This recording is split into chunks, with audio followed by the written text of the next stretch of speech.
Mr. Prime Minister, nice to see you, sir. Well, it's good to be with you.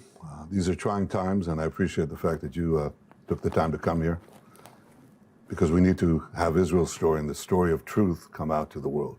You know, when I last saw you in July, when I was here, I thought that sometime I'd be coming back soon and talking about the Abraham Accords. I never dreamed that it would be this.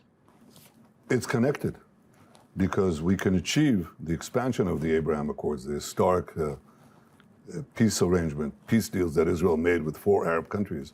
We want to expand it to Saudi Arabia and beyond.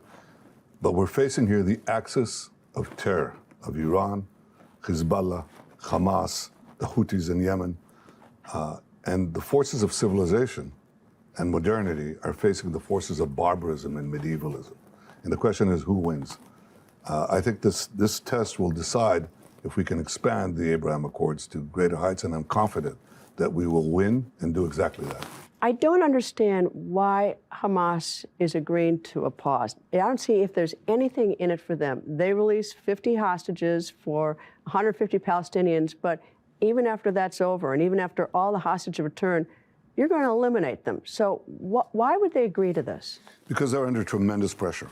I mean, we got this this pause to get our hostages out because Hamas has been facing this tremendous military pressure by the Israeli army and also political pressure. And I'm very grateful to President Biden, who responded to my request to put additional pressure through the Qataris on Hamas. So we actually increase the number of hostages that are coming out, reduce the number of days of the ceasefire. That's important. They're under the gun, literally. That's why they stopped. If they think, though, to release hostages, but that's not going to stop us. We're going to continue after this lull until we get all our hostages out, and we're going to destroy Hamas. What were they thinking, though? I mean, when they first went in on October 7th, and that's the most brutal slaughter imaginable, and I've been down to the kibbutz and talked to people and been following this. What were they thinking? Because they must have known that you were going to respond this way. They must have known that, and it wasn't. I mean, it isn't even an even match. This is a crazy theological cult. You know, they're like a cult of murder. They glorify death. They came in and murdered children in front of their parents and parents in front of their children. They decapitated women, burnt babies alive, shot at youngsters in a music festival. They just perpetrated the worst savagery on the Jewish people since the Holocaust. So they're a cult of death. And this cult thinks that they'll destroy the state of Israel, conquer the Middle East, proceed to Europe, and then proceed to you. They often say, they say that we are you and you are us. There's no difference. You're the great Satan, we're the small Satan, but there's no difference. And you know what, Greta, on this, they're right. In this deepest sense of the word, they're right. They are barbarism and we're civilization. And we're fighting a common war. We're fighting your war. Our victory will be your victory. Because if this savagery is allowed to exist and to triumph, it'll spread to the entire world. They glorify in 9/11. They glorify when Americans are murdered. They celebrate it. They give out candies.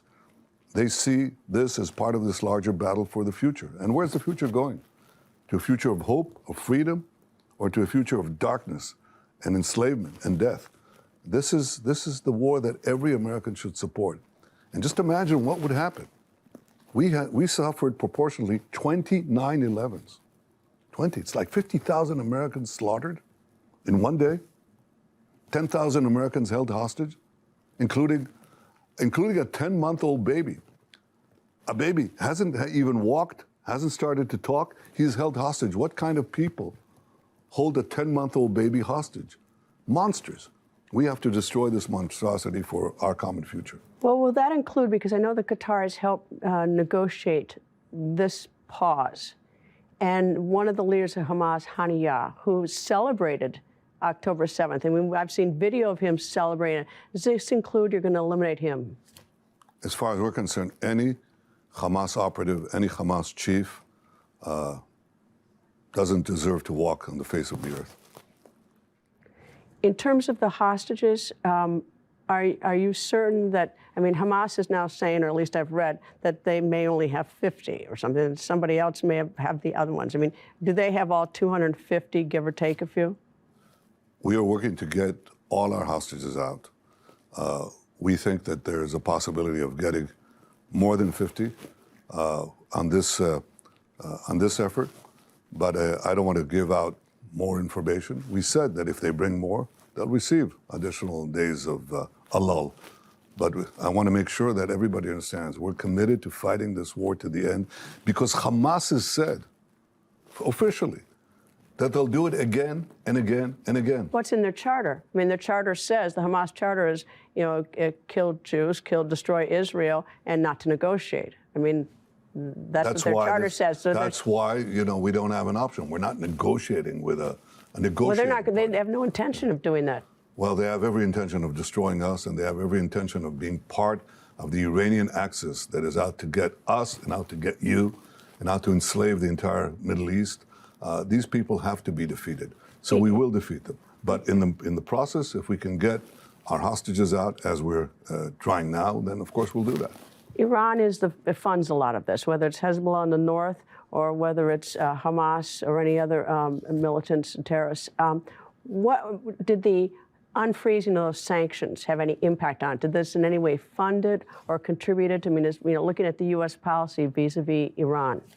Well, look, I think you know my views on Iran. You know that I think that any money that goes to Iran is not a good idea. In fact, they use it for other purposes. But I would say that it's a common interest, American interest, Israeli interest, the interest of the free world, the interest of the moderate Arab states, to roll back this Iranian axis. And that begins in Gaza. It begins with their enclave, this caliphate that they built there. It has to be destroyed.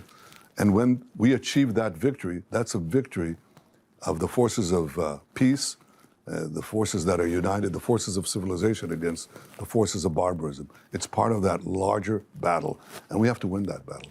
As a young man, you went to school in the United States. We're seeing across the U.S. examples of anti-Semitism where Jewish students feel unsafe. What provokes this, do you think? It's an ancient disease, anti-Semitism. It's one of the oldest hatreds in the world. And the anti-Semites are always wrong. They think they can target the Jews, and they don't even understand that they target themselves. Because once you light this fire of hatred against the Jews, as happened in World War II, before World War II, the Nazis began this anti-Jewish campaign, and the world sat by and they said, oh, well, it's only directed against the Jews. My father was 23 years old when Hitler came to power in 1933. And he said, this fire will consume all of humanity. And we have to convince the civilized world that it's their future that at stake, that if you don't take out this anti-Semitic fire, it will consume tens of millions of people. He was right. People didn't heed it at the time, but they eventually got the point. That's the same point we have today.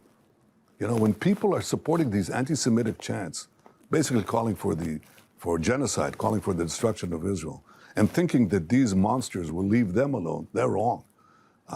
Just as we had to destroy the Nazis, we had to destroy Al-Qaeda, we had to destroy Daesh, otherwise the hatred spreads everywhere. We have to destroy Hamas, ISIS, and we have to win this war for everyone's sake.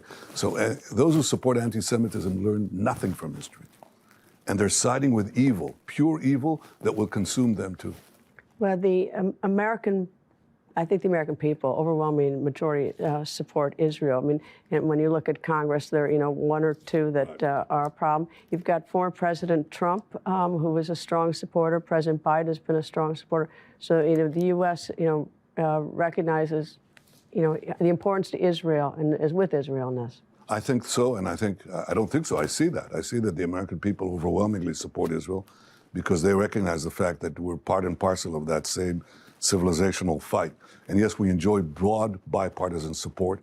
I appreciate President Biden's standing up for Israel and the help that he gave us with the hostages. I appreciate the fact that President Trump was a great friend of Israel, recognized Jerusalem, moved the embassy there, recognized our sovereignty in the Golan Heights, helped bring about the historic Abraham Accords, and is supporting Israel now. This bipartisan support, Democrats, Republicans, Independents, overwhelmingly for Israel, is a very, very important source of our strength. It helps us when people understand that we're fighting your battle, not only our battle. We're going to destroy Hamas to assure our future, but in so doing, we're assuring our common future. Arab countries are responding in what way? I think there's a lot of pressure there because there's a lot of misinformation, disinformation that is going there. But I think most of the Arab governments understand exactly what I said now, that if Hamas wins the day, their days are numbered. And is there any doubt in your mind that you're going to eliminate Hamas? Is there anything that's going to, any negotiation, any ceasefire, or any resolution, or anything that's going to stop you? Nothing will stop us. And I think that the important thing is that people understand that when we say that, we're assuring something that you would do in exactly the same circumstances. I mean, what would you do if you had 20 9/11s? What would you do if tens of thousands of Americans were killed? In fact, we know what happened. We can see what you did under similar circumstances, even lesser circumstances. Hitler invades Europe. America and its allies go through, invade Normandy. They fight the Germans who are entrenched in the cities. Unfortunately, civilians are killed. But they don't stop. They don't stop. Now imagine how history would have been if you'd had people in the West, in America, in Washington, demonstrating on behalf of the Nazis and saying it's terrible what's happening because civilians are killed, because the Nazis are placing themselves, the war machine is placing itself in cities. Now, of course, that didn't happen. But that's what's happening in a fraction of the American people, a small fraction. And they're siding up with evil, with sheer evil. I think it's a failure of the American higher education system in some quarters, but I'm glad to see that it doesn't infect the broad majority of the American people. They understand what the German chancellor who visited Israel said.